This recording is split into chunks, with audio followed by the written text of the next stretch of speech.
Alright, look what we have here today.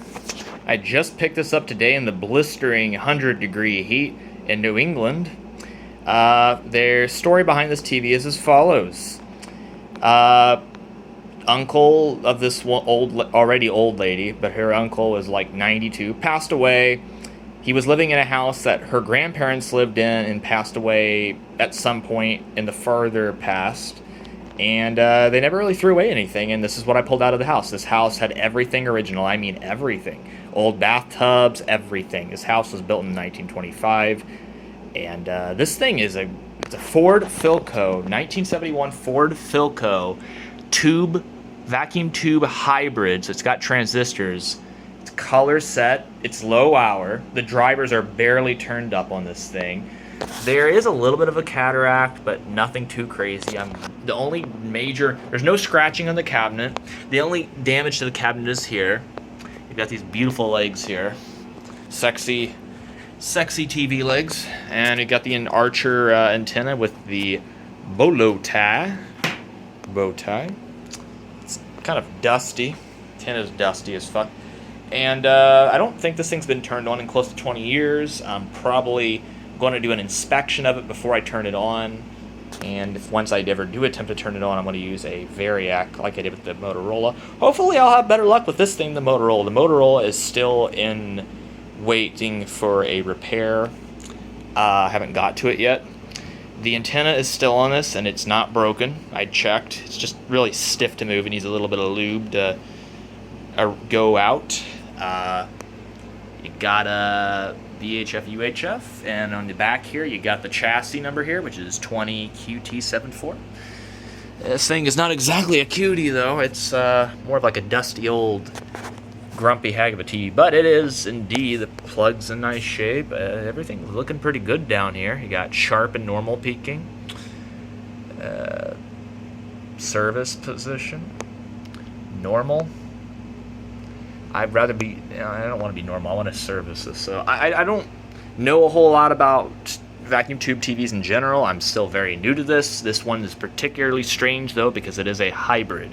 It's kind of mind-boggling to think there was a time when there were both vacuum tubes and transistors in the same chassis. It's about half and half. There's 18 tubes and 10 transistors in this TV set.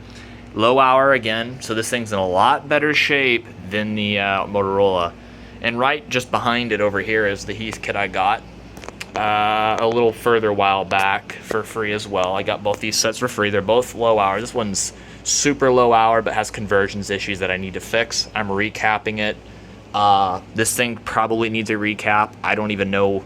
I'll know more when I open this thing up about the quality, but I am so yeah, we'll do a video later on this when I have time, but I just had to get this thing moved in because it was hot as fuck outside, and excuse my French here, but yeah, it's what a beautiful set, right?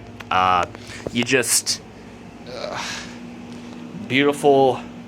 It's actual, well, particle board wood, but it at least it's not plastic like a lot of the wood grain sets later in the years. They were usually plastic, but this is actual wood grain. This is back when Ford owned Philco, and personally, I take the very unpopular preference for color tube sets. I would rather have been all tube and not hybrid, but with how rare any sets are with tubes these days, especially color sets that have tubes, I mean, this thing was free. I mean, it was 5 minutes away. It was free. I could fit it in my car and just go. I had no excuse to say no to this, so I took it. And you got the tuning knob here. I think you can't really see anything, but I think there's like a bulb that'll light up back here showing the number of the channel number. You've got your controls, and you can't really see because it's dust. Oh, wow, okay. I think this thing, is it broke there? Well, you got this dinky little cheap plastic doohickey here. You got your controls for your color, brightness, and all that jazz. Speaker back here. This is actually a really nice looking set for a Philco, Ford Philco. I mean, I've heard that these things Ford Philcos are not of high quality, but to be honest, I really like the construction of this. There's just something about it that sits really well with me. I love wood grain. I'm a wood grain fanatic, so the more wood grain, the better. You just you know. So yeah. So 1971 Ford Philco Color Tube Hybrid set, low hour. Have not tried it yet, and we'll be posting an update later. So stay tuned.